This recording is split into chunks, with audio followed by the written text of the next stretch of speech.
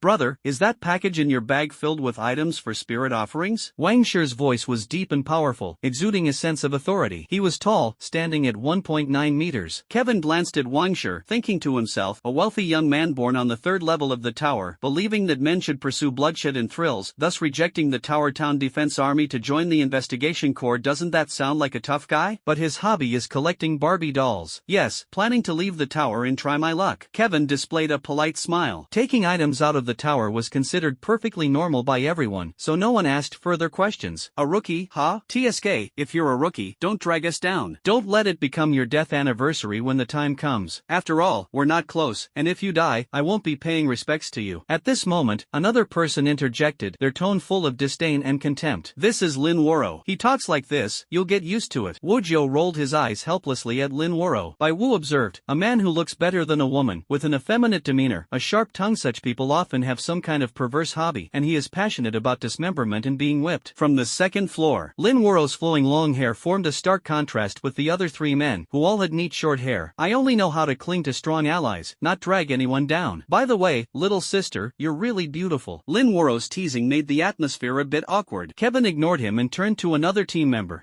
"Hello, my name is Shang Shoei." Among this group, Shang Shoei's demeanor seemed the most normal, gentle and timid, with a pleasant smile on his face, like a newcomer just entering the workplace. However, this is just the surface. Don't be fooled by his seemingly gentle appearance. He is the most ferocious fighter among them. He often gets so carried away during battles that the captain has to forcibly pull him back to the tower. He comes from the bottom tier. Another oddball. Kevin sighed silently in his heart. Such a team must be the elite of the ace squad. "Hello." He smiled at Shang Shoei, then turned his gaze to the last team member. The last team member was a woman. She gave Kevin a very cold impression. The young woman turned her head and simply said, "In Shuang." Lin Woro's disdainful attitude toward most women completely disappeared in front of In Shuang. Evidently, her beauty left him speechless. Kevin secretly sighed in his heart, thinking that if this woman existed in his previous life, her face alone could represent top-tier popularity. A revenger, like the little dwarf, also harbors secrets in her body that even the 6th layer is interested in. She comes from the 2nd layer. Among the group, she is the one who seems most like a normal normal person.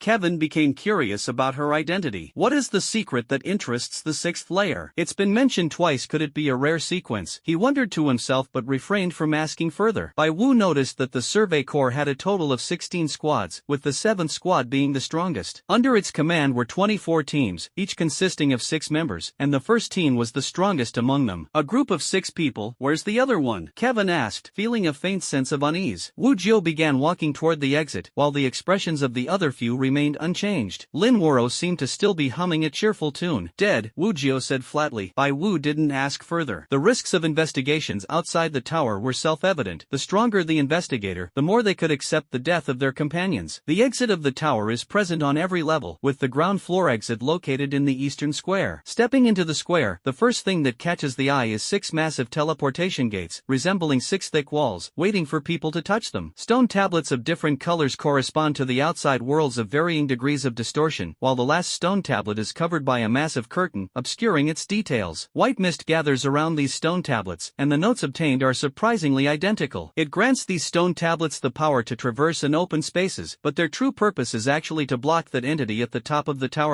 This left him deeply puzzled. Who exactly was the person at the top of the tower? The crowd was dense in front of the white portal, with the lower-level residents lining up, preparing to venture outside the tower to make a living. Kevin pondered silently. The world outside the tower is random. If that's the case, how do these miners and gatherers ensure the areas they go to are safe? His gaze shifted to the operations of the Investigation Corps soldiers, and a sudden realization dawned on him. So that's how it is. Members of the Investigation Corps are responsible for surveying the areas. Only regions with blue-line grass, the energy minerals needed by the tower, and fewer instances of corruption are designated for the lower-level residents to develop. Naturally, Wu Jiu and his group didn't need to queue. As members of the Investigation Corps, they were well known to the lower-level residents. Investigations outside the tower were divided into 2 types: resource collection investigations and deep investigations. The latter primarily aim to map the world outside the tower, search for historical documents, and attempt to uncover the reasons behind the anomalies in the outside world. However, 700 years have passed, and this task remains far from completion. Get ready to follow, 5-9 reminded in a low voice. When his hand touched the white stone tablet, a series of numerical codes immediately appeared on the 9-square grid on the left side of the tablet. At that moment, the light and shadow patterns emerging on the tablet made Kevin feel as if he were in a futuristic technological world. 5-9's figure disappeared in the white light, and Wangshi tapped a few times on the 9-square grid at the corner of the tablet before vanishing as well. Next were Lin Woro and Shang Shui. Yin Shuang stopped just before entering the portal and explained some precautions to Kevin. The wristwatch and the roulette, double-check them. Already checked, Kevin responded. This is the portal. After leaving, a code will be generated. When entering it, make sure the numbers increase horizontally. Yin Shuang's meticulousness surprised Kevin. Although she was usually aloof, she was evidently very reliable at critical moments. Thanks, Kevin said with a slight smile. You go in first, Yin Shuang gestured. All right, Kevin nodded and began inputting the code. A string of 7 digits. Did it mean that in the 700 years of the tower era, people had already explored millions of regions? White light engulfed his figure, and his consciousness briefly floated in a sensation of weightlessness. The surroundings were shrouded in a dense white mist. A few seconds later, the mist gradually dissipated, and the scenery around him slowly came into view. This is a hospital? Kevin heard Lin Woro's astonished voice. He and a group of team members stood outside the walls of a certain hospital. It was a sprawling private hospital, with 4 medical buildings standing tall, connected by high-altitude sky bridges. Judging from the height of the lawn and the degree of damage to the buildings, it was far less exaggerated than the city ruins White Mist had seen in the Blue Zone. This hospital appeared old but not dilapidated. White Mist's gaze followed the eastern side of the wall and quickly found the entrance to the hospital. A puzzle that only I can solve? Perhaps it's related to the Apocalypse puzzle fragments. White Mist's interest was piqued. The hint he saw before returning to the tower last time had been tormenting him as a player who pursued full collection archives. This time, although he didn't believe 5-9 could kill all the corrupted entities in the area, he could at least find the puzzle fragments. Looks like it's a hospital. The 9th Psychiatric Hospital. What a strange name. Should we go in and take a look? Wangshi suggested. There are quite a few corrupted entities inside. I'm a bit scared. Shang Shui trembled, his face full of fear. Bai Wu glanced at the seemingly frightened Shang Shui. The watch showed 0 fluctuations, and he thought to himself that this person was indeed an acting master. Wu Jiu looked around and said, the temperature is still quite comfortable, about 46 degrees, but we can't rule out the possibility of rapid changes.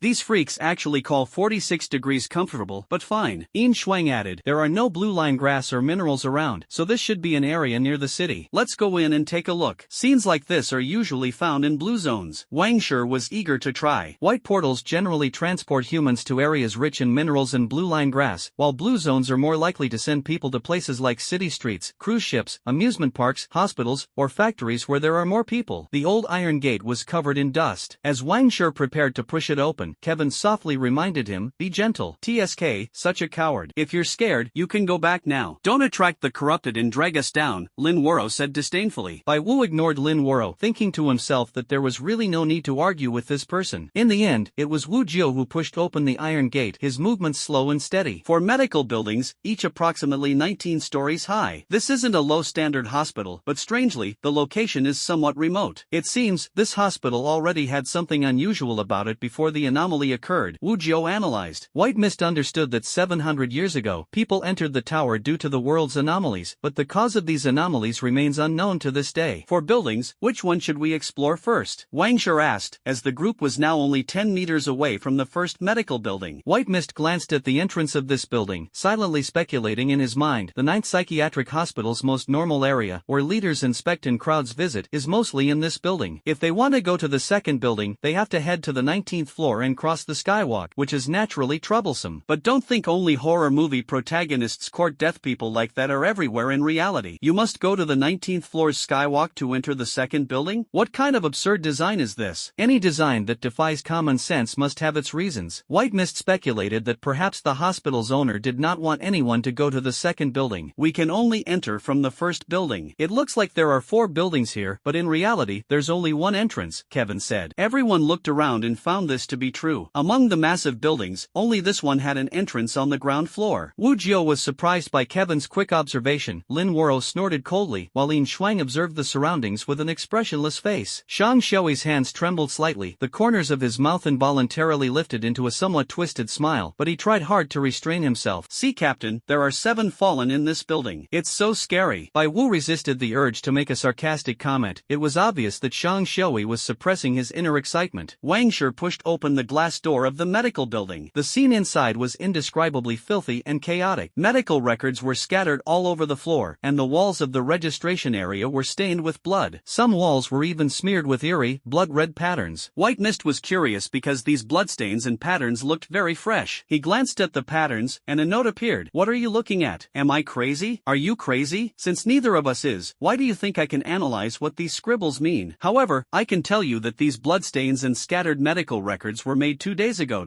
Made 2 days ago? Was it meant to cover up or guide? Based on the current clues, it was insufficient to deduce anything." White Mist decided to continue exploring. The structure inside the building was not complicated. At the end of the straight corridor was the staircase entrance, while the elevator entrance was at the beginning of the corridor, next to the admission procedures desk. Beside it was a registration counter. In just a few seconds, White Mist roughly deduced the layout of each floor. This building had a lot of rooms, and if every room on every floor were to be searched, the workload for 6 people would be overwhelmingly large. Moreover, what kind of hospital would construct 4 consecutive 19-story medical buildings? And why do the other buildings not have entrances on the first floor? White Mist had a deduction. This hospital appeared to be a hospital on the surface, but in reality, it was used to imprison certain things. "What should we do?" Wang Shi asked. Although he was walking at the front, the brain of the entire team was still 5'9". 5'9" directly looked at White Mist. "What do you think? This building has many rooms. If we search them one by one, we might find some of the information you need. However, the deepest secrets are in building 4, White Mist said seriously. "How did you figure it out?" 5'9" asked. "I'll explain it only once. Next time, just trust what I say." White Mist's tone carried a hint of authority. Yin Xuan was surprised to discover that White Mist could actually be somewhat domineering. 5'9", however, didn't seem to mind. While Shang Xiui's attention was drawn to a certain sound coming from the elevator entrance, he heard a faint noise. Earlier, everyone noticed that among the 4 buildings, the first one has an entrance and exit. Imagine this, a normal hospital would certainly have various emergency routes, designed for maximum convenience. If a patient in the 4th building needs emergency care, they would have to travel from the ground floor to the 19th floor, passing through the 3rd building, the 2nd building, and finally reaching the 1st building. From there, they would ascend from the 19th floor of the 1st building to a specific level. White Mist analyzed. This also requires the elevator to be idle and the hospital to not be busy. If there are many patients and nurses from other buildings need to be dispatched from the 4th building to the 1st, it would become very troublesome. In this situation, logically speaking, the structure here is very similar to a prison. The main escape route for prisoners towers is only one, which can be easily controlled. And since it's a prison, the deepest part must inevitably be the fourth building. At this moment, Kevin changed the topic slightly and asked, I've always been curious, if the world outside the tower has been uninhabited for 700 years, how can those city ruins and hospitals still function normally? The fire hydrant encountered earlier, and now the elevator door above suddenly lit up with a number 17. A few seconds later, the number changed to 16, 15, 14, 13. The elevator stopped on the 11th floor for about 20 seconds before continuing downward. Not sure. We've been to some areas before, like the amusement park, and found that the haunted house inside occasionally pops out props, and the Ferris wheel moves on its own. The rules outside the tower are strange and variable, not just the space, explained 5-9. White Mist nodded. The current information couldn't explain the phenomena, so they were temporarily categorized as settings. Looks like we don't have to climb the stairs floor by floor, White Mist said with a smile. There was a fallen hidden in the elevator, and all 6 people had already noticed it. White Mist's anticipation for the fallen was academic. He was curious about its structure, sensory organs, digestive system, and neural pathways. Shang Shui, on the other hand, anticipated violence and release, making their reactions seem like 2 entirely different approaches to the encounter. The elevator's number changed to 1 and stopped. As the elevator doors opened, Wang Shi skillfully held the drooling, red-eyed Shang Shui by the corner of his mouth. At this moment, there was no trace of shyness left in Shang Shui. However, he quickly calmed down again. Bai Wu saw only a flash of silver light, accompanied by a howling gust of wind, followed by a foul-smelling black liquid spraying out from the neck of the decapitated fallen creature. 5-9 stood at the elevator entrance, slowly sheathing his knife. For a brief moment, Kevin experienced an illusion, as if 5-9 had always been standing in that position and had never moved. He did not look at the fallen creature, now separated head from body, but focused his gaze on 5-9's knife. The fallen must die. A weapon capable of inflicting breaches in defense and weakness the instant it touches a fallen creature. Of course, this effect is only for minor opponents. Facing heavily mutated fallen creatures requires the skill of the blade wielder. Item Spirit Level 19D. Spirit Level 19 days? Just this knife alone is a valuable treasure. Kevin remembered that 5-9 set the survival record outside the tower 24 days. This knife was likely imbued with spirit power on the 5th day. However, judging by this calculation, the Prell's Eye indicates the spirit binding time of items for the maximum duration of a single existence outside the tower, rather than the cumulative time, as 5-9 clearly couldn't have only been outside the tower for 19 days. Moreover, as previously speculated, outside the tower, White Mist could see the combat information of 5-9 and the others. 5-9's companion power was at Tier 8, Stage 4. Although the specific concept was unclear, it seemed that ordinary aberrant fallen were merely walking experience pills for 5-9. The companion powers of Lin Woro, Wang Shi, and Shang Shui were all around Tier 5, still quite far from 5-9's level. A Level 2 aberrant fallen is nothing to fear. Let's go to the 19th floor, 5-9 commanded, and Wang Shi and the others stepped into the elevator. White Mist did not rush to enter but instead observed the fallen. He first picked up the fallen's head and calmly placed it back onto its neck, as if assembling a figurine. This corrupted creature was wearing a hospital gown, with iron chains on its feet, and its physique was not much different from that of a human. However, its skin had turned into something resembling dried mud, covered with cracks. The changes to its face were also very noticeable. Its mouth had mutated into a mosquito-like proboscis, sharp and needle-like. Although it still had 4 limbs, its hands could no longer be called hands, they should be referred to as claws. It seems that the concept of secondary distortion implies that it still retains some resemblance to humans. White Mist touched the corrupted creature again and was surprised to find that it had no lower body. Having no lower body meant neither protrusion nor indentation. Could this indicate that certain unnecessary parts had been degenerated? A corrupted creature that had to die, and it did not die alone. Even before it became corrupted, its reputation was already poor. If you want to learn more detailed information, I suggest you check its pocket.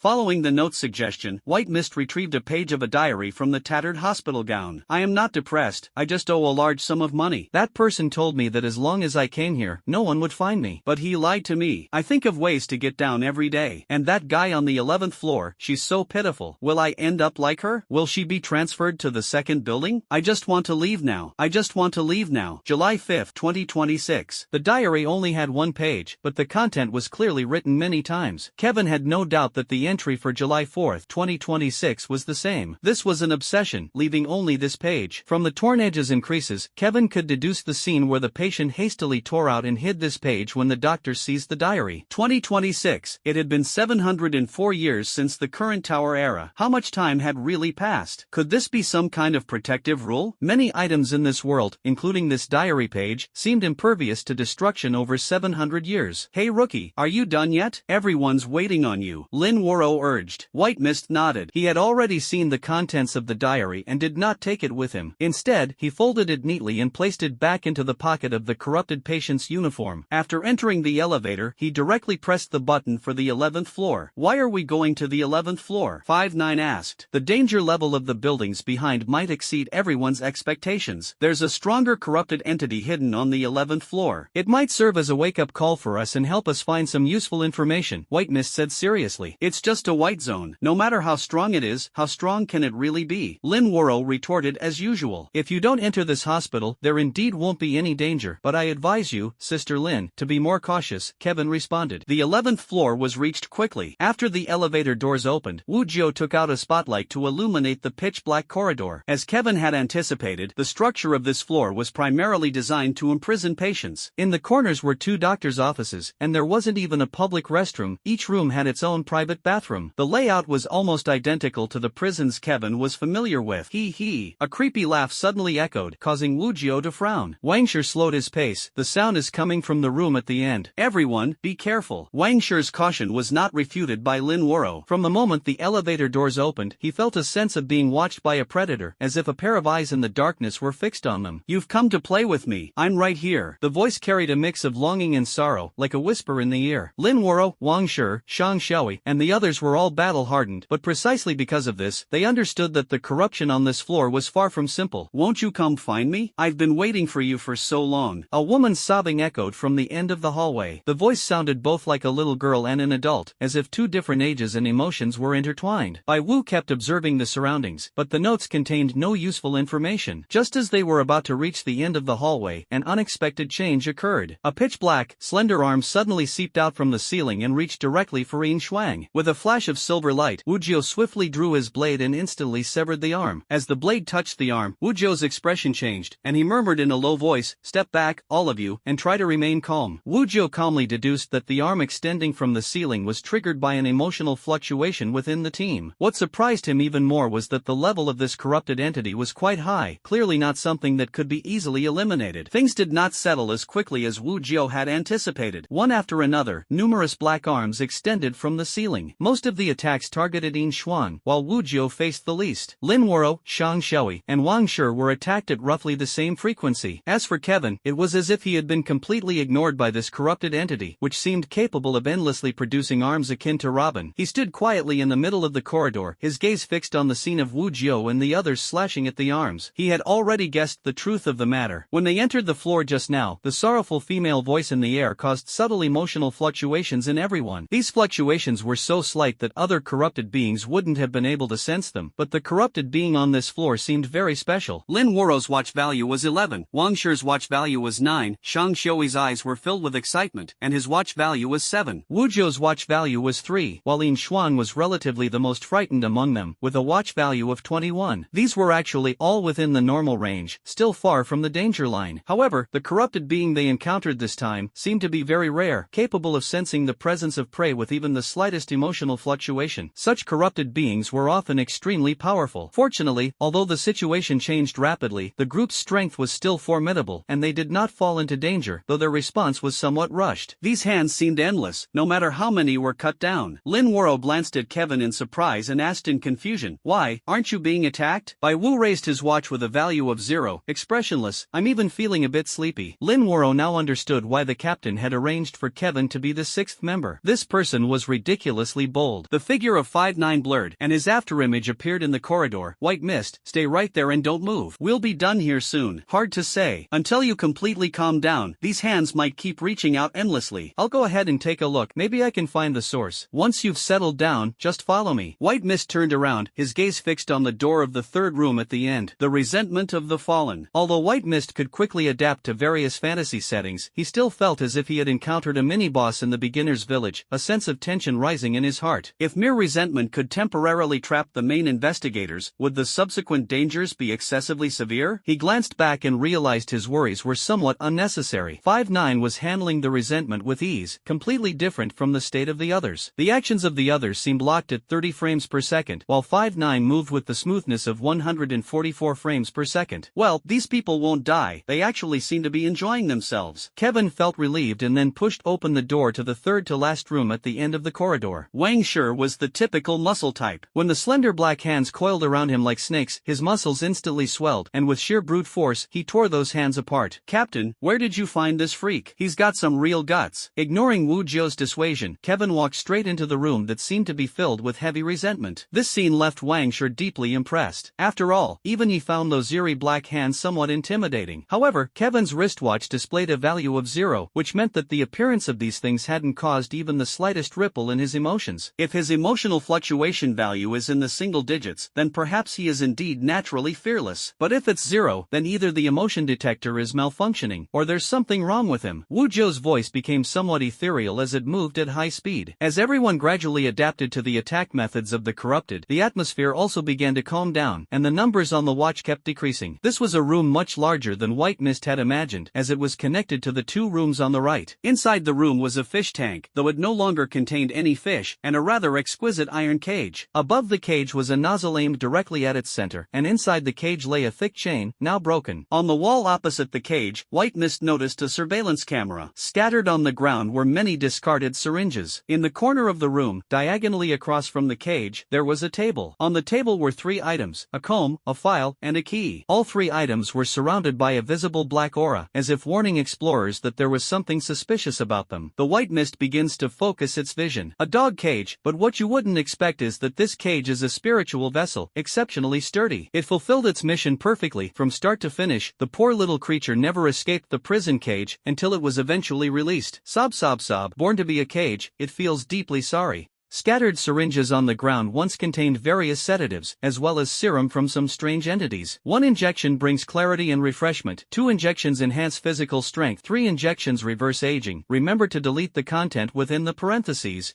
Camera, nothing much to say, the pixel quality is quite high. It's recommended you install one at Yin Shuang's house, she likes sleeping naked. Chains, as a specification for bondage play, are indeed a bit heavy, but if it's shackles, then it's just right. After all, this is also a spirit-bound item. The White Mist glanced toward the other 2 connected rooms. No need to look, the documents in these 2 rooms have already been destroyed, and the owners of the rooms have been assimilated by the poor little one. These 2 rooms once held a lot of information, but now you'd better focus your attention on the table. After surveying the area, the White Mist had a rough judgment. The information about the surrounding items was very limited, only enough to confirm that something had once been imprisoned here. Perhaps a human, perhaps a fallen one, or some other monster, perhaps all 3 were one and the same. But he did not immediately examine the 3 items on the table. Instead, he first scanned the table itself. A table that once held many secret items, and based on the limited scenery in the poor little one's vision, it was not destroyed but left for those who came later, as a choice. Even without looking at the notes, Kevin already knew that the items with the most information were the 3 things on the table. Just like how he always liked to save the tastiest food for last when eating, to avoid missing details that might lead to preconceived impressions, Kevin decided to first observe everything in the room that could be scanned. After confirming there were no omissions, Kevin's gaze finally fell on the comb, one of the 3 items. These 3 items will grant you 3 things: a talent sequence, the friendship of the little wretch, and the hatred of the little wretch. You must choose carefully, because once you select one, the other 2 will disappear. There was no detailed information about the comb, yet it left him with a difficult problem. Kevin furrowed his brows and turned his gaze to the file-like document. I opened the file to check, and this history has no dates. Every page is scrawled with the words benevolence and righteousness. Oh, wrong script. Who writes diaries seriously anyway? This is a file containing many details you and the little dwarf want to know. But when the little wretch sees it, will it give you hatred, friendship, or talent? That's for you to figure out. This file does have some notes, things that both I and 59 are interested in. It should be the truth of history. Could there be some clues to the truth of history here? Of course, White Mist wouldn't assume that a single file happens to be a history book from the pre-Tower era, but there might be some guidance inside. However, he didn't browse the file, as touching it would cause the other 2 items to disappear. He looked at the last item, a key. This key is not the key to the cage. It can unlock a critical place, which might be a shortcut or perhaps an abyss. I can imagine you'd go crazy over this, since I'm also a completionist who loves collecting everything. White Mist curled his lips, his mood inevitably a bit complicated. Without the sense of emotions, he felt completely hollow. I really miss my past life. In his previous life, whenever faced with a choice, Kevin would always save his progress to ensure he could experience every possible route. But this time, it was impossible, unless he could turn back time. So, which one should he choose? clues. If it were a matter of selecting a completion reward, Kevin would unhesitatingly choose the talent sequence. He didn't care about the friendship of this powerful fallen, nor did he want to be remembered by the fallen. But the problem was, it wasn't clear what consequences would come from choosing any one of them. The archive records things that interest me in Wujiu, while the comb offers no hints at all. This is also worth noting, and the key corresponds to a certain door. Perhaps there are very important clues behind that door as well. Kid, are you done yet? Did you die in there or something? Lin Wuro's voice came through, full of impatience. Their group had completely calmed down. Although black arms still reached out occasionally, their numbers had significantly dwindled. Shang Xiaoyi even felt a bit disappointed. The corrupted being never revealed its true form, making him lose interest. A choice had to be made. Numerous fragmented images flashed through Kevin's mind, and finally, he reached his hand toward the table. Time seemed to freeze. Just as Kevin was about to take the key, he suddenly felt an instinctive sense of rejection. Among the three options, the best outcome is that encountering the corrupted being will grant me a talent sequence. The second best is gaining its favor. The worst is being hated by it. Though they naturally seem to harbor animosity toward humans, he thought to himself, at the very least, I can't choose the worst outcome. Early on, right after entering this room, Kevin had already made a judgment. To ensure the outcome wouldn't make him uncomfortable later, he went over his thoughts once more. The three rooms at the end of the corridor should be a laboratory. Besides what we see now, the laboratory must have originally contained many tools, but they have all been destroyed. The experimental subjects were usually kept in cages, their every move monitored. The experiment involved injecting some kind of reagent and observing their reactions. This reagent might be related to the corruption of evil. During this process, the experimental subject was visited by someone, or rather, her consciousness came into contact with others. At that time, her consciousness likely hadn't turned into resentment yet, Kevin speculated, based on the information he had obtained from the corrupted entity on the first floor. The corrupted entity that died on the first floor probably hadn't met her before turning into a corrupted being. At the very least, the institution wouldn't have allowed these monsters to meet. She might have communicated with others through her consciousness. This was her secret with other experimental subjects. If I were the institution, I certainly wouldn't want the experimental subjects to communicate privately. The fallen on the ground floor, I once worried she might be transferred to the second building. She was indeed transferred. Does this mean her abilities were discovered? Or perhaps another test subject who had contact with her thoughts reported her? Yes, it can be inferred that the fallen in the second building are stronger than those in the first building, at least capable of carrying out resentment attacks. Or perhaps once they acquire some kind of superpower, they are collectively transferred to the second building. But why is there a comb? Judging from the wording on the note from the fallen on the first floor, the test subject is female, but in such an environment, how would a comb be used? There's only this comb, without any annotations. A hypothesis flashed through Kevin's mind. If his empathy ability were intact, a certain type of negative emotion would emerge at this moment. But the value on the watch was still 0. Kevin stood in place, once again feeling an emptiness within. Lin Wuro was still urging, her voice becoming anxious. Wujiu and Wang Shi also began calling Kevin's name. The black arms, which had originally only extended from the ceiling, were gradually decreasing in number. However, as they tried to enter the room, the black arms began to surge madly from the walls on both sides. Just as Kevin was about to make a choice, the resentment on the 11th floor grew intense, and the narrow corridor seemed about to be filled with the tangible resentment. The sudden change caused everyone's emotions to waver, and the watch's value, which had been about to reset to 0, began to rise rapidly. Even if they could handle the current situation, the increasingly intense resentment made the group feel uneasy. Yin Shuang's watch value had already reached 45, more than halfway to the danger line of 75. What's going on? Why hasn't that kid responded? Could he have died in there? Lin Wuro appeared somewhat panicked. Why has the resentment suddenly become so intense? Is the essence of the fallen evil approaching? Could Kevin have encountered the essence of the fallen evil inside the house? Wang Shi kept charging against the resentment. The only one capable of sensing the presence of the fallen evil was Shang Xiaoyi, but the corridor echoed with his maniacal laughter. The intense resentment of the fallen evil had twisted his face with excitement, making it clear he couldn't be relied upon. 59's almond-shaped eyes narrowed into a line, and his already exaggerated speed unexpectedly increased again. Save him first, then leave, he ordered in a low voice. Not having reached the critical point, the group had no intention of giving up on Kevin. Even Lin Wuro, who usually had the sharpest tongue, was already prepared to break through the barrier of resentment with all her might to rescue Kevin. But just as everyone was about to unleash their unique skills, all the resentment suddenly vanished in an instant. The sound of the doorknob turning echoed, and Kevin appeared holding a horn comb in his hand, his expression calm. Sorry to keep you waiting. Let's go to the 19th floor. Through the lingering fervor on Shang Xiaoyi's face, Kevin guessed what had just happened in the corridor. He did not explain the situation inside or why he chose this comb. Wujiu looked at Kevin with a questioning gaze. Lin Wuro directed directly asked, "You're actually not dead? If you're not dead, why didn't you say anything? What about the corrupted entity inside? Did you deal with it?" If the source of the resentment hadn't been resolved, how could the intense resentment just now have disappeared so suddenly? It's temporarily suppressed for now, but we'll probably encounter it again later. Let's go, this building has no exploration value, Kevin said as he walked to the front of the team, heading toward the elevator. The members of the group had complex expressions, especially Manhwa, who flicked her long hair and snorted coldly, though she couldn't shake the feeling of being outshone by this newcomer. To be able to generate such immense resentment, this fallen was certainly extraordinary. Seeing that his teammates were fine, Wang Shi seemed quite cheerful, while Shang Shui appeared somewhat unsatisfied. Yin Shuang slowly adjusted her breathing, trying her best to lower the values on her wristwatch. Wu Jiu recalled how the group had been blocked by the resentment earlier. He had assumed that Kevin was in grave danger, but unexpectedly, as soon as he emerged, the resentment suddenly dissipated. The most baffling part was that even now, the value on Kevin's wristwatch remained at 0. The elevator slowly ascended again. Before anyone could ask questions, Kevin spoke first. "Captain, I have a question. Are the fallen created from humans? If we stay outside the tower for too long, under certain circumstances, could we also turn into the fallen?" As Kevin finished speaking, everyone in the first group, except for Wu Jiu, instinctively turned their heads away. Wu Jiu remained silent for 2 seconds before calmly saying, "Do you see the watch on your wrist? The danger threshold is 75. "I know," Kevin replied. Bai Wu had carefully read every detail in the tower's external investigation manual. Once emotional fluctuations reach 75, all the fallen in the area can sense the scent. You should pay attention to the color of the dial. When the value is below 75, the dial is green. After 75, the dial turns orange. The upper limit of the emotional detection watch is 300, and when it reaches 175, the dial turns red. 5-9 did not continue speaking as the elevator had already reached the 19th floor. Outside, it was still pitch black. He took out a spotlight and walked ahead. Although the captain didn't finish speaking, Kevin already understood the answer. The red value ranges from 175 to 300. If negative emotions accumulate excessively and the watch's value enters this range, a person might undergo corruption. In short, under extreme anger, a person can be equated with corruption. The structure of the 19th floor is slightly different from the previous floors. The original corridor's end has been transformed into a dining area. Outside the dining area is the skywalk connecting the two buildings. As they passed the dining area, Shang Shui timidly said, "There are six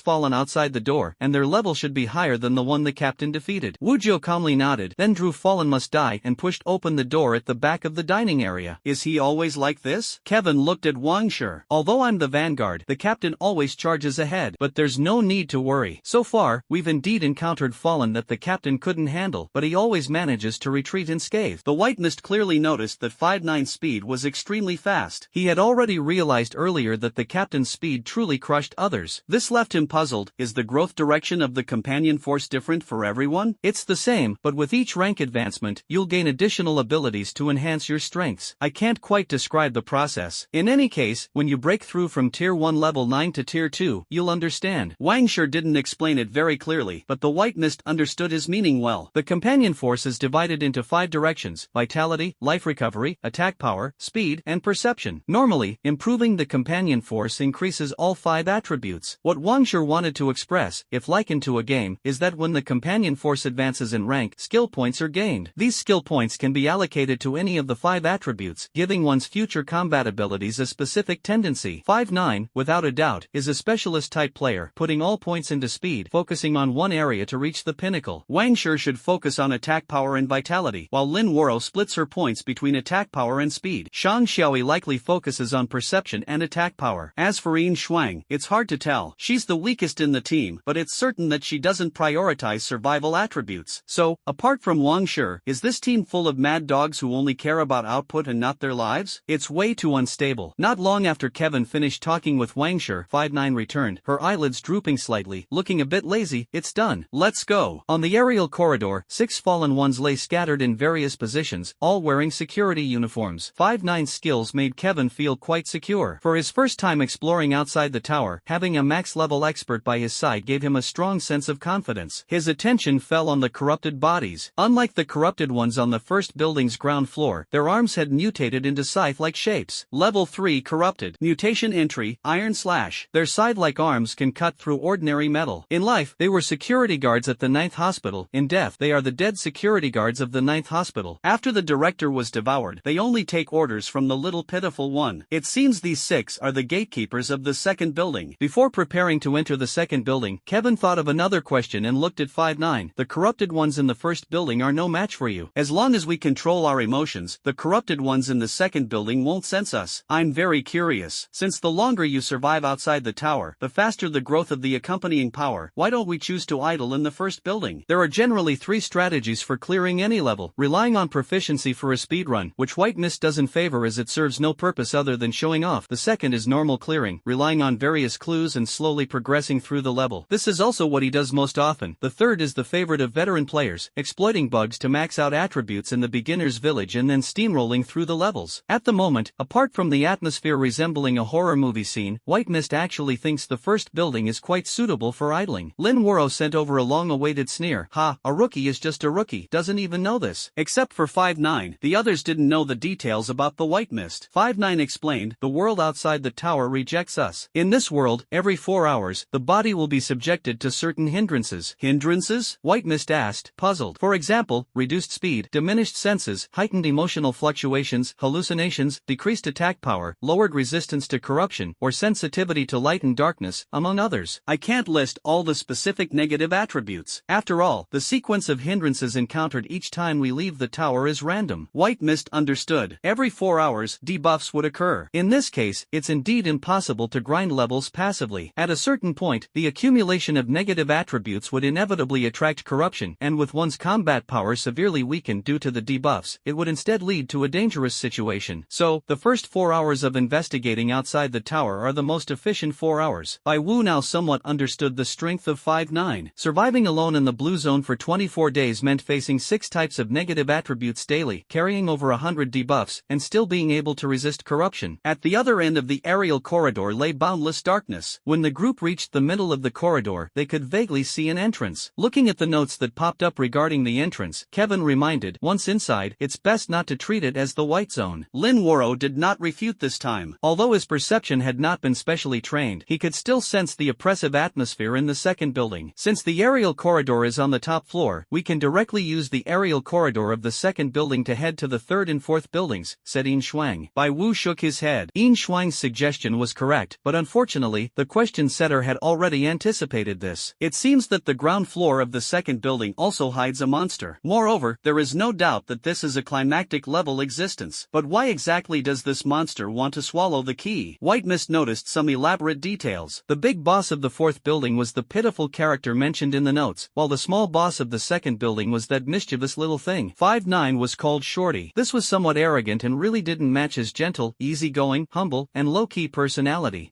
This is clearly not my style. Let's go, let's take a look inside, he said to the team. 5-9 and Wangshur still walked at the front. White Mist began to carefully observe 5-9's spotlight and discovered that he had more than one treasure on him. From the brief illumination of the light, he realized one thing: the more he tried to illuminate his surroundings, the more annoying moths he would attract. The lamp's ability had its limits, so he no longer wanted to be the lamp. Now, all non-human entities exposed to the light would be slowed down. Spirit level 4D. Additional petrification slowing effect. Medusa's lamp? The light wasn't particularly strong, but it was enough to outline the top floor of the second building. At the entrance of the corridor, there was yet another hallway. The tiles on the floor were already broken, and the original smell of disinfectant in the air had been replaced by the stench of decay. 5-9 frowned. He really disliked such odors. White Mist's gaze swept around, but the notes contained almost no valuable information. After turning a corner, they arrived at the entrance leading to the next floor. The floor indicator read 19, but the number was smeared with blood, written crookedly. This is not 19, but 0. The level below you is -1. Although you don't understand feng shui, you must know that this corresponds to the layout of the 18 levels of hell, which is extremely ominous. The target you are searching for is in the deepest part of hell. More importantly, the depths of hell cannot be reached directly. The last sentence made Kevin turn his gaze toward the elevator entrance, which was sealed with a notice that was quite simple. This building is quite proud. The owner refused to install an elevator, so it pretends to have one. Fake? At first glance, Kevin indeed didn't realize that the elevator door and the buttons beside it were just for show. Looks like we'll have to walk down floor by floor, Kevin said. This elevator button doesn't respond when pressed. Shang Xiaoyi tried it. Walking layer by layer means the exploration time will be greatly extended. Kevin even speculated that the staircase distribution forms a Z shape. One must pass through the corridor of each floor to reach the next. They said no more and followed Wu Jiu's footsteps, beginning to descend to the next floor. Wu Jiu remained calm. In fact, all the members members of the team were seasoned experts who had honed their skills in the blue zone and had encountered even more bizarre scenarios. This psychiatric hospital was merely intimidating in atmosphere, as the difficulty of investigations outside the tower was linked to the level of combat power of the fallen. Why did it turn into -1 floor? Lin Wuro felt uneasy. Her obsessive-compulsive tendencies made her expect 19 to be followed by 18. Suddenly, it changed from the 19th floor to the -1st floor, as if the 19th floor had vanished into thin air. The white mist said, "This is a prison. Have you noticed? There is no light here at all. If the captain doesn't turn on the searchlight, it would be almost absolute darkness." So, could there be ghosts here? Shan Xiaoyi started pretending to be scared again. The white mist patiently explained, "Only absolute ceiling can create such absolute darkness. But outside the first building, we saw windows. The daylight is bright, so it shouldn't be completely impossible for even a trace of light to come in. Plus, the elevator just now, there actually wasn't an elevator inside, just an elevator door built there. Both of these things point to one conclusion." At this point, a few people understood, and Yin Xuan was the first to react. Her tone was no longer icy but carried a hint of surprise. "The entire building is actually wrapped in a shell?" "That's right, a shell for outsiders to see. The first few floors of the first building look perfectly normal, like a psychiatric hospital. But around the 7th or 8th floor, it turns into a laboratory. I haven't figured out the details of the experiments yet. The key point is, starting from the second building, it's a complete prison." "Aren't they afraid someone will investigate?" Shang Xiaoyi asked. "I've thought about that. Have you ever heard of Gotham City?" "What is that?" "A city with simple and honest folk, and it also has a similar hospital. So for this hospital to blatantly carry out some forbidden taboos, I'm afraid the surrounding cities are even more chaotic." According to the White Mist's speculation, this hospital is located on the outskirts of the city. The outskirts belong to the White Zone, while the hospital itself is at least in the Blue Zone. The city districts are also blue zones, and within some buildings, there might be even more terrifying purple zones hidden. Next to a bizarre crime-ridden city, having a hospital conducting evil experiments and imprisoning monsters is nothing out of the ordinary. The situation on the basement floor was indeed as Kevin had speculated. The corridor was filled with surveillance cameras, and the walls were covered with various eerie blood-red graffiti, yet the walls were exceptionally sturdy. The ordinary hospital room doors had disappeared, replaced by 17-centimeter thick heavy metal doors illuminated by the searchlights. More than half of these doors were open, and even the ones that were closed had locks that were already destroyed. Kevin carefully inspected each room but did not find any signs of corruption. However, he did discover some clues. Most levels of hell serve as both prisons and arenas. This place was once filled with monsters, some created artificially, others sent here by a masked figure from the city. They engaged in fierce battles, and only the strongest monsters earned the right to proceed to the next level.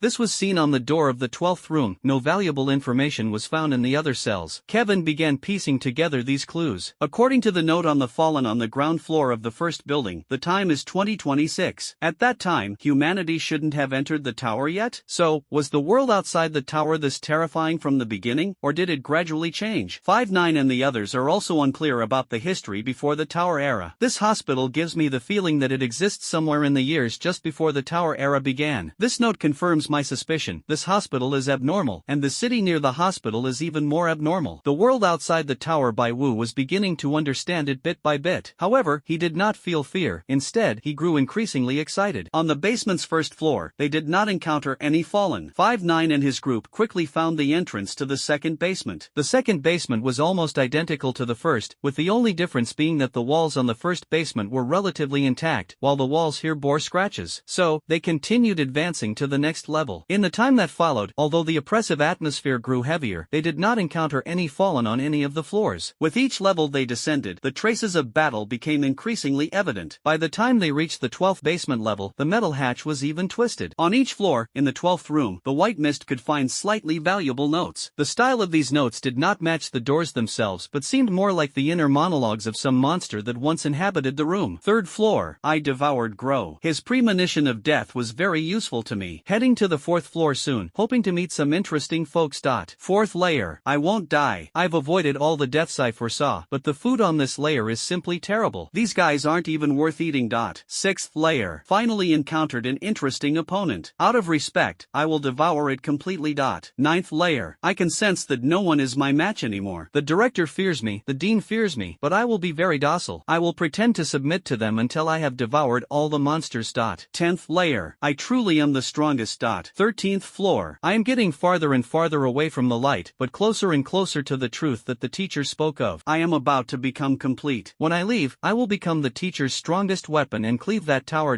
The tower. White Mist instinctively felt that this tower might not be the high tower. He did not find the answer, but on the 14th floor, he witnessed a turning point. Impossible. Impossible. How could I lose? She's just a worthless nobody from building 1. How could she possibly compare to a genius like me? Aha! I'm going to devour her. This is rather interesting. That poor little thing from the 11th floor, who had been transferred to building 2, which is essentially both a prison and an arena. The hospital was trying to create the ultimate monster, and the boss of building 2 fought their way up to the 14th floor, only to have their winning streak ended by that poor little thing who had been temporarily transferred from building 1. White Mist looked at the comb again. Although no notes popped up, he was beginning to understand. This comb might allow me to obtain a pass to building 3 through means other than combat. The teammates seemed to sense some kind of super corrupted aura and immediately grew tense. But in White Mist's heart, it was as if he could already see the scene of clearing the level. Then, he proceeded to the 15th floor, and his earlier speculation was confirmed in the 12th room. Mental Hospital number 9, building 2, level -15. Compared to the previous levels, the 15th level seemed to bear fewer traces of battle. However, the bloodstains and bones were far more varied and colorful. White Mist confirmed once again that the evolution of the Fallen had no fixed form. Some Fallen retained a human appearance, others resembled demons from the abyss, while yet another portion mutated into forms resembling ferocious beasts or giant insects. On the 15th level, the bones displayed many peculiar creatures, with not only their appearances altered but even the color of their blood no longer simply red. Here, the level of the Fallen had clearly advanced, almost becoming a different species altogether. Purple, blue, and green blood could be seen splattered across the walls. White Mist was not surprised by this. It was common knowledge in his previous life that any blood not red would be considered from the Ganges. His gaze fell on the 12th room. The lower level boss seemed to have a particular fondness for this number. 1 hand, 2 hands, 3 hands, 4 hands, 5 hands, 6 hands, 7 hands, 8 hands. Alright, can't count them all. Let's skip 8,000 words here. The notes left people somewhat puzzled. Kevin thought for a moment and seemed to have a clue. Previously, we always saw the inner thoughts of this Fallen. This time is probably no exception. It seems to have been beaten into a state of withdrawal. Resentment turning into arms. It seems this is one of the poor thing's attack methods. The walls on this level have no cracks, and the hatch isn't distorted. It's highly likely the battle ended too quickly. The mischievous little ghost from the second building, as arrogant as it was before, became just as withdrawn after encountering a truly terrifying opponent. Bai Wu couldn't help but laugh, as if he could see a little ghost squatting in a corner, drawing circles, and endlessly counting after being psychologically scarred by some little girl. When he was 7, he had a similar experience. After being scolded by his father and feeling down, he hugged his knees and kept muttering, Skydon, Siobozu, Zaragas, Geronimon, Bemular, Baltan, Nirona, Reigen, Greenmans. Those were the monster's appearance order in Ultraman. By reciting the monster's names, the shadow in his heart gradually faded away. However, later when Kevin was 8 years old, this symptom was cured in a much more violent manner. This is the first time I've encountered such an aura, so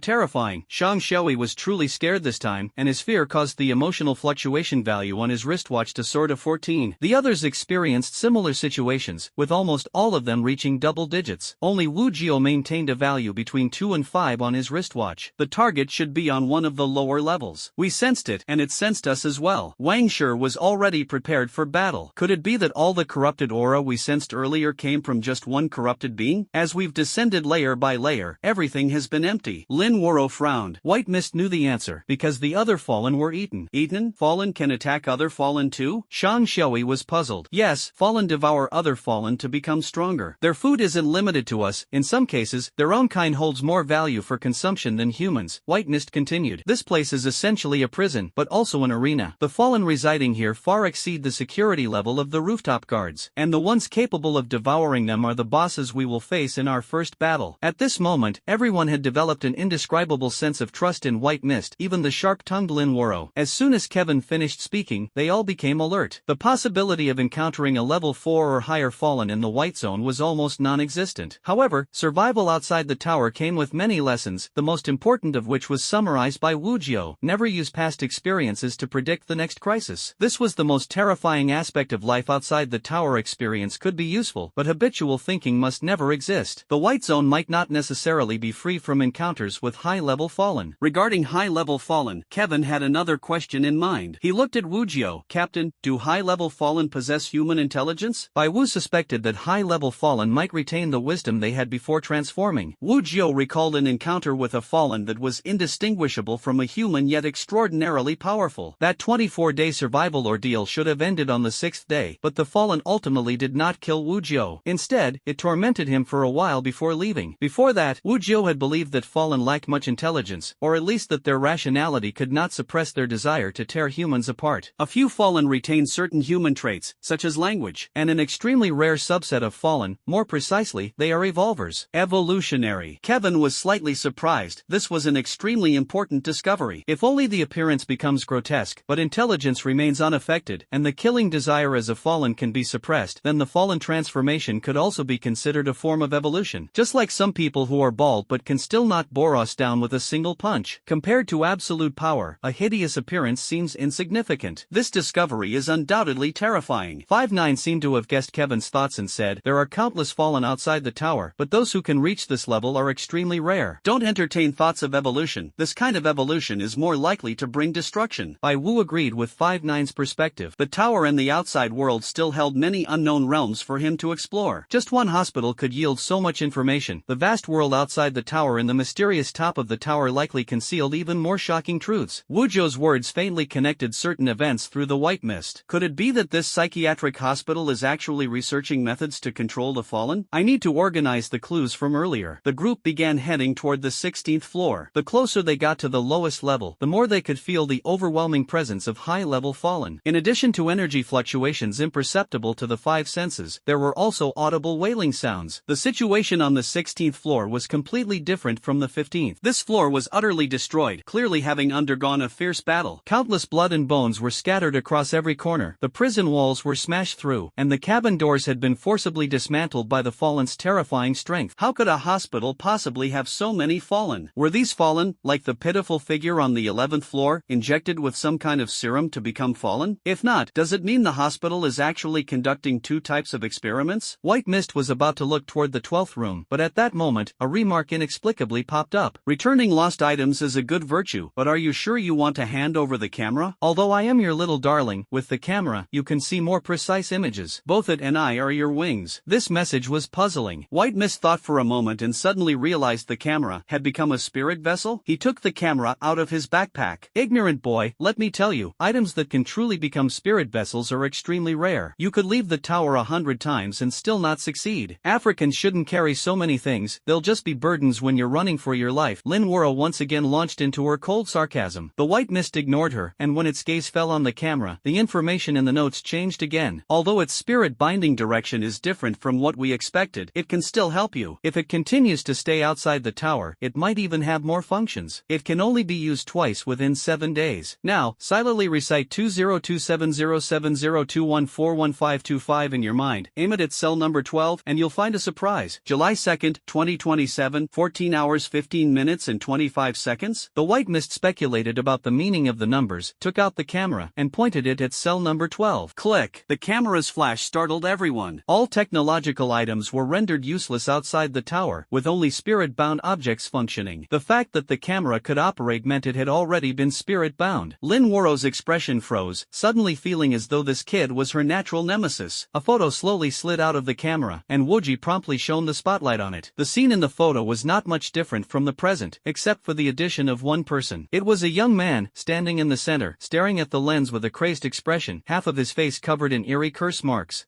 Damn it, this camera actually works. There's clearly no one here, so why did you capture a person? Wang Shi was stunned. 59 asked in an inquisitive tone, can it capture the past? The White Mist nodded slightly, which could be considered a direct response.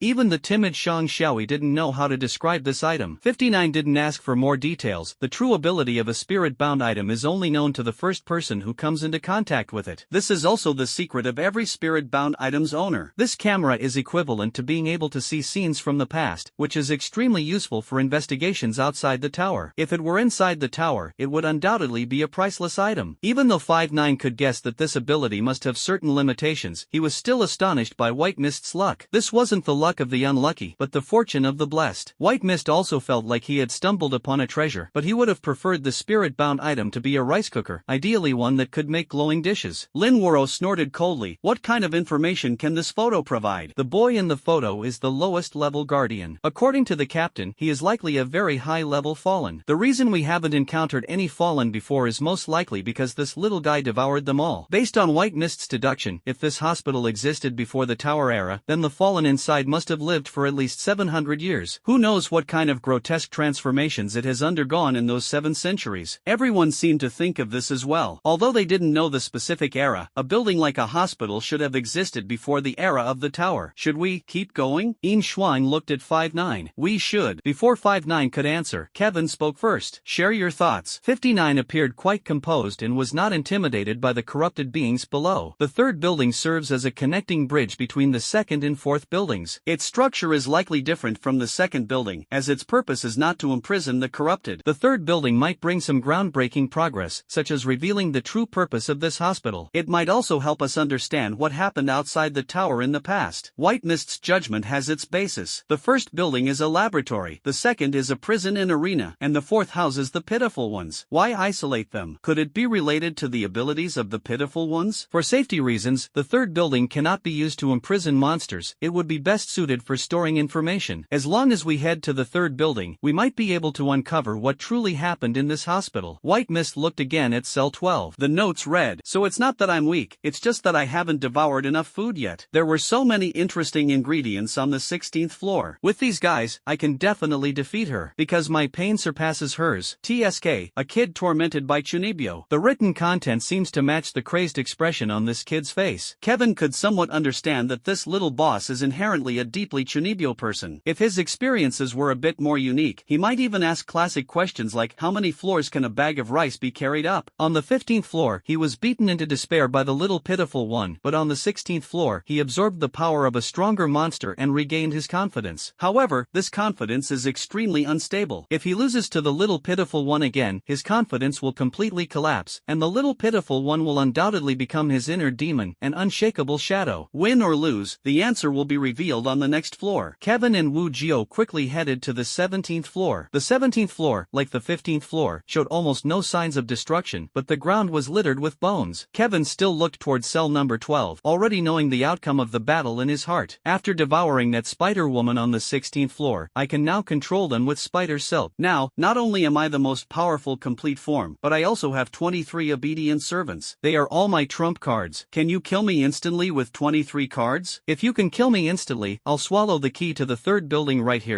Game over. Daring to set such a famous flag, White Mist didn't even need to guess the outcome of the battle. At that moment, everyone heard footsteps coming from the lower levels. The sound was accompanied by eerie noises from the monster's throat, resembling the friction of rusted metal or the wailing of pain. 59 placed his hand on corruption must die, his expression calm. White Mist remembered the notes mentioning that the captain could forcefully clear the level, or he could make clever use of the comb in his possession. There were still many unresolved doubts, but he was very confident about how to handle the upcoming first boss fight. So, under the puzzled gazes of everyone, Kevin walked up to Wu Jio. "Captain, I'll handle it. Are you looking to die? Do you even know your own limits?" Lin Wuro blared at Kevin. The beam of the searchlight couldn't illuminate the end of the corridor. As the sound of footsteps grew clearer, everyone also heard the hissing of a snake. Kevin spoke softly, "I know what I'm doing, don't worry. Later, don't say anything and try to act indifferent and aloof just like the captain's usual expression. In short, don't make a move until the monster does." Although no one knew Kevin's plan, they instinctively recalled Wu Jio's usual demeanor and instantly adopted a cold and aloof attitude. Wu Jio felt his reputation was being unfairly tarnished, but he didn't stop Kevin's risky move. Ever since arriving outside the tower, he had been secretly evaluating this recruit's performance. Faced with the fallen and the various incidents in the ward, Kevin showed no fear or emotional fluctuation. To put it nicely, he was composed. To put it bluntly, Kevin seemed like a machine devoid of feelings. But in investigations outside the tower, such teammates, if properly trained, could actually be the most reliable, especially with White Mist's exceptional analytical skills. However, how could a first-tier recruit with companion power face an evil fallen being with at least 4th level distortion? A blurry figure appeared at the end of the corridor. Its outline resembled a giant spider, but as the figure drew closer, 59 realized it wasn't a giant spider at all. Instead, its back had sprouted 4 pairs of blood-red arms. These arms were far more robust than its actual arms. Although it looked almost like a completely different species compared to the boy in the photo, 59 still recognized that face. The black curly hair had turned dark red, the purple pupils remained unchanged, but the neck was now covered in blood-red scales, resembling armor made of red crystals. Hiss! The sound of a venomous tongue flicking did not come from the mouth of the evil fallen being but from the second pair of arms among the 4 pairs on its back. Rather than arms, they were more like 2 thick, crimson giant serpents. 59 had encountered this level of evil fallen being 3 times before, with bodies seemingly stitched together together from various monsters. His expression remained calm. The first 4 hours outside the tower were when his combat strength was at its peak. The other team members also appeared quite composed, perfectly mimicking 5-9's demeanor. And Kevin is different. He doesn't have the slightest air of aloofness. On the contrary, he exudes a strong sense of approachability. The abnormal data in the notes didn't bring him any sense of oppression. Instead, it made his smile even brighter. Level 6 corruption, aberrant attributes, iron slash, acidic corrosion, web entanglement, toxic penetration, limb extension, rapid reflexes. Rare aberrant attributes, super strength, limb regeneration, blocking. Perfect aberrant attribute, life and death perception. I really didn't expect Elijah to end up in this state. If you disassemble his body and send it to the crew of Journey to the West, he could earn the wages of several monsters. Love it, love it. One last reminder, killing him using methods other than the little dwarf can make this arrogant yet insecure little rascal drop a talent sequence you probably won't like. These seemingly profound yet incomprehensible data points provide only one useful piece of information: Elijah's extreme arrogance and insecurity, which aligns with the notes seen earlier. As for the special method of death, it's clearly not being killed by Wu Jiao. My earlier guess was correct. It indeed has something to do with this comb. As for the talent sequence I don't like, forget it, that's not the main point. His name is Elijah. This is a very good entry point. The snake-like arms behind Elijah began to slowly writhe. Food from the tower. I want to eat you. Elijah's dim purple pupils revealed excitement. His speech seemed stiff, and White Mist thought it wasn't due to sluggish thinking, but rather because he hadn't spoken for a long time. Elijah, my good child, I am not from the tower, White Mist said calmly. The 3 pairs of arms that had been ready to tear White Mist apart suddenly stopped, and Elijah's eyes widened abruptly. Don't you remember? You are my most precious complete form, my great masterpiece, and the most obedient of all my children. Confusion and suspicion flashed in Elijah's purple pupils. He neither advanced nor retreated due to White Mist's approach. White Mist's smile was gentle, but his gaze gradually turned indifferent. Just kidding, don't take it seriously. You're merely a failed product. I never had any expectations for you. I've even almost forgotten your existence. His pupils were like galaxies, countless stars exploding simultaneously. Elijah stared at White Mist in shock. At this moment, White Mist had already reached Elijah, extending a hand to gently touch the curse mark on the little boy's face. Elijah stared intently at White Mist, trying to find the emotions food should have in the other's eyes. As a top-tier fallen, he could even sense the faint fear emanating from the few people behind him. No matter how well they hid it, Elijah could still detect it. However, when facing the White Mist, he felt no trace of fear. In the depths of the White Mist's gaze, there was only amusement and disappointment. Teacher? No, that's impossible. How could this be? Elijah murmured to himself, appearing extremely shocked. It seems that time hasn't made you any dumber, which is one of your few merits. Elijah couldn't understand why his teacher would appear here. Every fallen was unable to leave a specific area. This was an ironclad rule of this world. The world outside the tower was divided into countless regions, each with its own boundaries. Fallen could not leave their boundaries, only humans from within the tower could cross them. In fact, during this investigation, 591 and his group happened to be at the border of 2 regions, with the hospital belonging to the other region. Elijah was not the most confused. It was 5-9, Lin Waro, and the others who were completely baffled. What information had White Mist grasped in that room? What exactly was the strong sense of a manipulative figure behind the scenes? Impossible, you're not the teacher. You're not the teacher. If the teacher were still alive, why wouldn't they come to see me? Elijah's emotions were agitated, and his tone began to soften. White Mist smiled faintly. How pitiful. You thought I was dead, and that's why I didn't come to see you. Perhaps I should have come to see you, so I could remind myself that I am even more of a failure than the people at the hospital. They created a relatively intact semi-finished product, while you are an even greater failure than a semi-finished product. Elijah, I feel really upset. I can't accept having a stain like you in my perfect career. These words completely merged with the deepest part of Elijah's mind. His gaze at the White Mist shifted from suspicion to panic. No,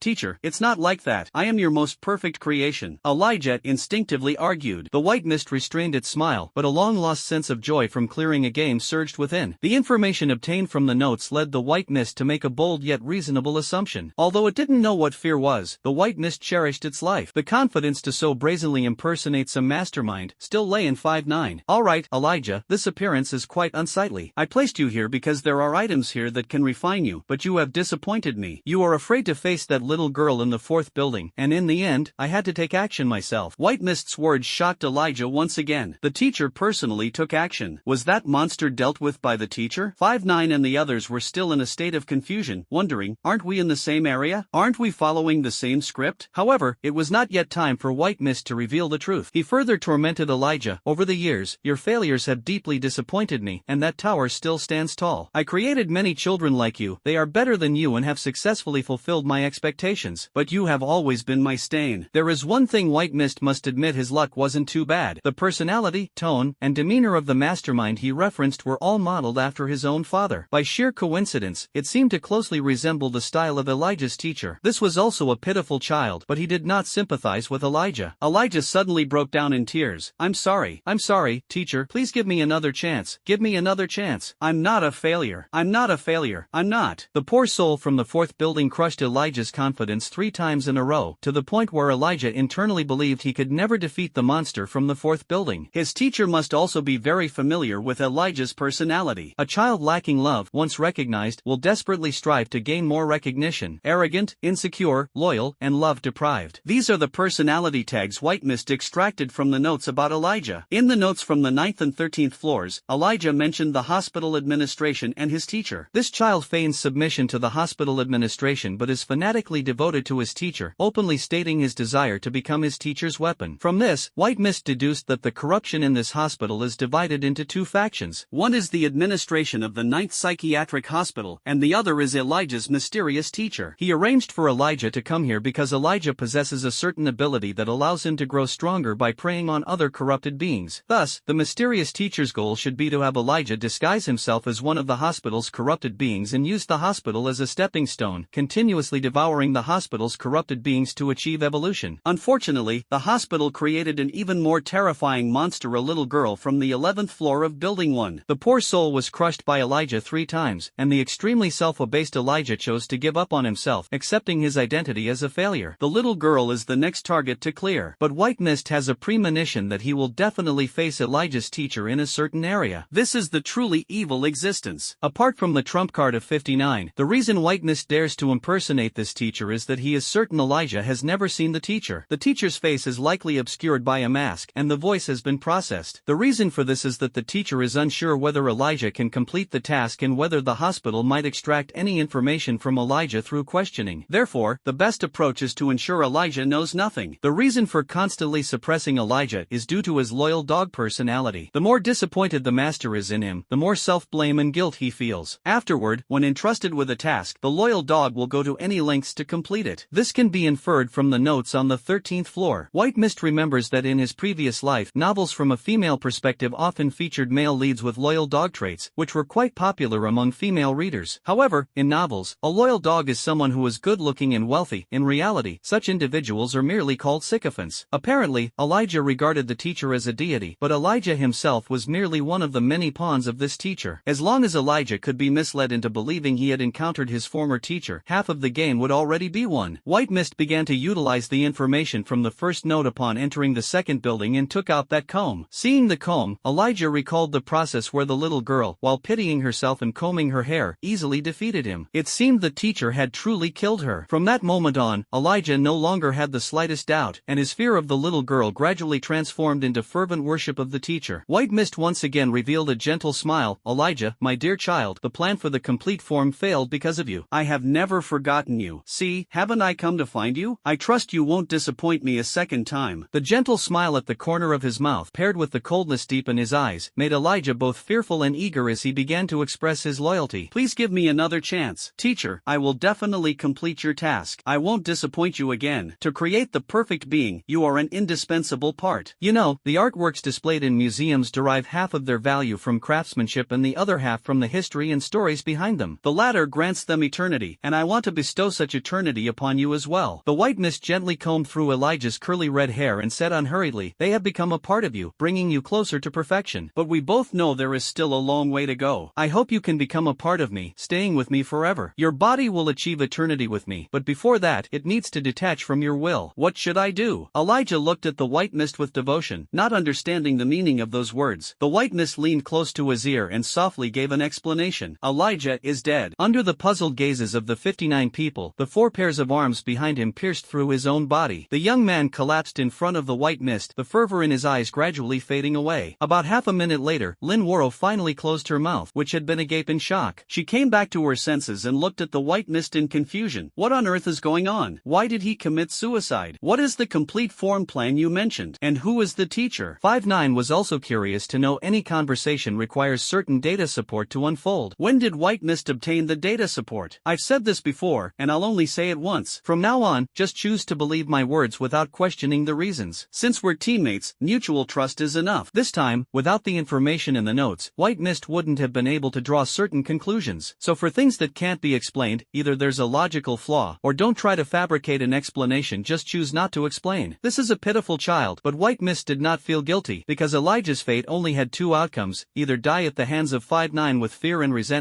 or choose self-destruction with no regrets. Looking at Elijah's corpse, White Mist saw another note. I have good news and bad news. Let me tell you the bad news first. The journey to the West crew doesn't hire dead monsters, so this corpse is useless. Before destroying it, remember to cut it open and retrieve the key inside. The good news is that Elijah's unique way of dying has granted you talent sequence 76, gluttony. White Mist still remembered that Lumu had once shown him talent sequence 75, absolute dissolution, and he had also glanced at sequence 76, gluttony, which allows one to acquire some of their opponent's traits through devouring them. Considering Elijah's grotesque body, White Mist now understood why the note mentioned that he might not like this sequence. He had absolutely no interest in the flesh of the fallen. Even if he were starving or had to jump from the 19th floor, he would never take a bite of the fallen. The key is inside the belly of the fallen. It must be retrieved before proceeding to the third building. Speak to humans like a human, speak to ghosts like a ghost. Kevin, influenced by his father from a young age, practiced this skill. He excelled at finding intersections of knowledge, using them as breakthrough points to quickly gain the trust of others. When the notes mentioned alternative ways to clear the level, Kevin guessed that these fallen might have extremely extreme personalities. This is the first time I've seen a fallen commit suicide, Wang Shi said with amusement. Is it because the fallen we've encountered before were purely predators? Shang Xiaoyi was curious about these intelligent fallen. Although everyone understood that the fallen were transformed from humans, countless tower investigations over the past 700 years had taught people one thing: never regard the fallen as human. Brother Wang, the key is inside the fallen's stomach. After looking around, I think you're the only one suitable for the job. Kevin returned to his normal state. The others still hadn't fully adjusted from seeing him as that sinister behind-the-scenes boss. Wang Shi said, I thought our team only had one actor, but I didn't expect you to be an award-winning one too. Huh. Wang Shi didn't move. There was someone more suitable for the task of dissecting the corpse. Lin Wuro hummed a cheerful tune as he walked toward the fallen's corpse. Everyone brought something with them when heading outside the tower. Bai Wu brought a rice cooker, while Lin Wuro had a set of knives strapped around his waist. At this moment, he unfastened the set of knives from his belt, revealing a total of 11 blades of varying sizes. The others were already used to it, but Kevin found it quite intriguing. A row of knives for dismemberment. Dismemberment is an art. Don't think you can just use a chainsaw unless you enjoy blood splatter. This set of knives allows you to dismember a corpse as delicately as eating French cuisine. Unfortunately for the little wimp, these knives still haven't been imbued with spirits. The unlucky one recalled Lin Wuro's expression when holding the camera, and Kevin suddenly felt that Sister Lin wasn't so annoying after all. Thinking back to the initial remarks about Lin Wuro and the behavior of these people, Kevin came to a conclusion.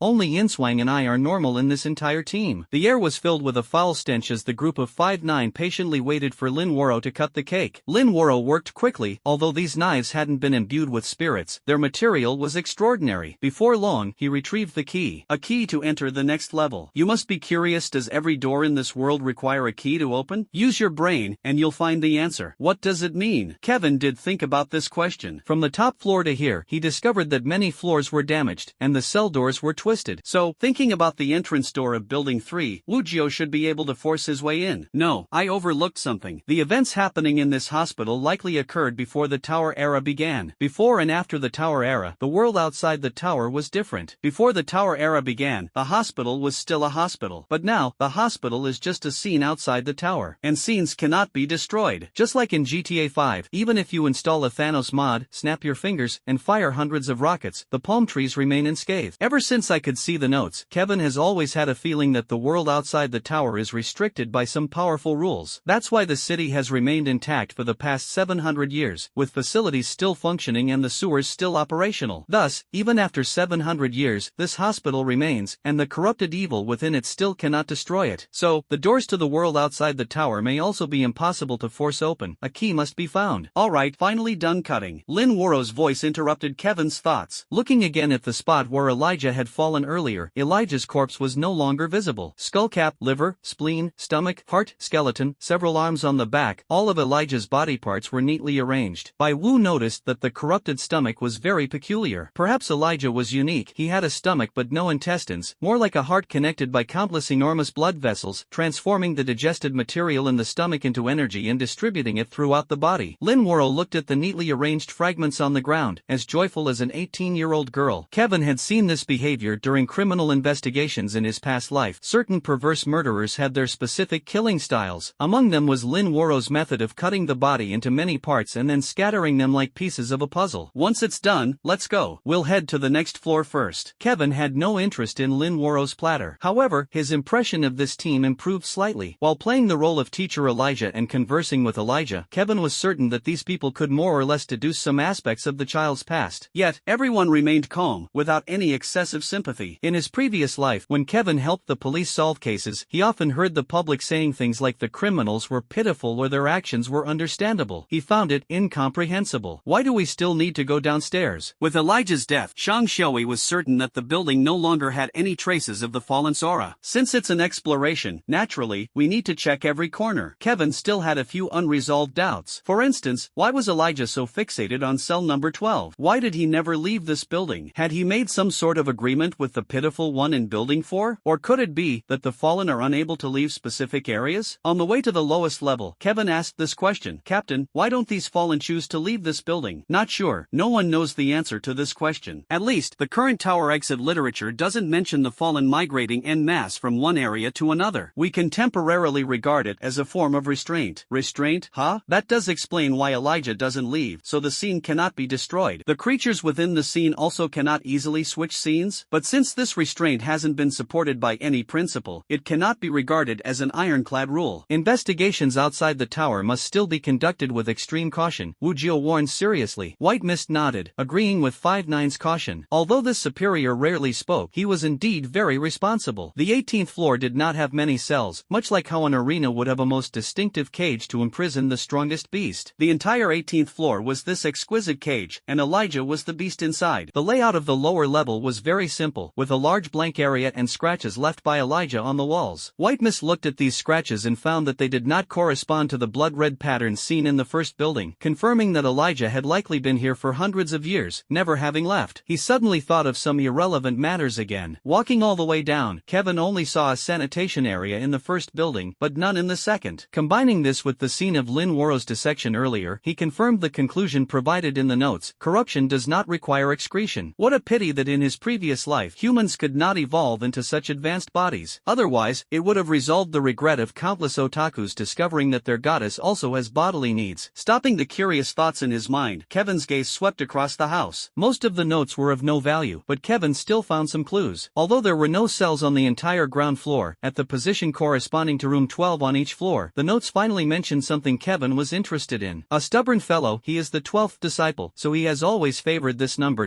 Another riddle has appeared. He should refer to Elijah. A disciple corresponds to a mentor, and the mentor must be the teacher whom Elijah fervently worships. So under that teacher, there are at least 12 highly distorted fallen? Thinking of Elijah being sent to the hospital, White Mist faintly sensed that the teacher might also be plotting something extraordinary, like Sherlock Holmes encountering Moriarty. White Mist developed a strong interest in this teacher, even surpassing the little pitiful one from Building 4. After fully exploring Building 2, the group began retracing their steps. During this process, everyone remained silent. White Mist also observed them secretly for a while, confirming that they hadn't noticed anything unusual. Based on the story Lumu told earlier, for those with a sequence value below 200, I'd better not tell anyone. The owner of sequence 75 disappeared without a trace after being taken to the 6th layer, while Taotai is ranked 76, especially since there is still a sequence 24 within oneself. Although the information provided by Prayer's Eye is quite unconventional, it always manages to offer clues for breaking the impasse. Particularly when the spirit is attached to the camera, it provides precise timing, something that reasoning alone cannot achieve. With these eyes, one's survival rate outside the tower can be greatly improved. On the contrary, once a sequence is exposed, it will undoubtedly attract a lot of trouble. In front of the entrance to the 3rd building's skywalk, Shang Xiaoyi stepped forward first. After carefully sensing for a moment, he frowned and said, "The entire 3rd building seems to have no signs of corruption either." Wu Jiao did not act immediately. He looked toward Kevin. Kevin gazed at the entrance of the 3rd building, and the previous assumptions were confirmed. Among the 4 buildings of the 9th Institute, only this one was a residential area, but all the people people are already dead. They left behind many uninteresting records. However, I must remind you, the poor little one has started to notice you. She has left some small puzzles in the third building. You've already obtained one sequence and can choose to leave at the right time, which at least ensures you won't die. Or, are you planning to go deeper? Don't choose this? Open the door. Note the content in parentheses. White mist is just a joke. With 5-9 around, it's unlikely to be unable to escape. From the previous reasoning, White Mist somewhat understood that after the era of the tower arrived, Elijah was restricted by the rules outside the tower and couldn't leave the second building. Then the poor little one should be the same, unable to leave the fourth building. 5-9 took the key and opened the entrance to the third building. At the other end of the aerial corridor stood a sign that read no entry. White Mist originally thought there was some mystery to the sign, so he observed it for a moment, but the note's content turned out to be of no value. See, I told you not to choose this, right? It says prohibited, Guan, entry, Ing, Guan, Lin, here. As a rule-abiding and polite adult, I trust you will follow the rules.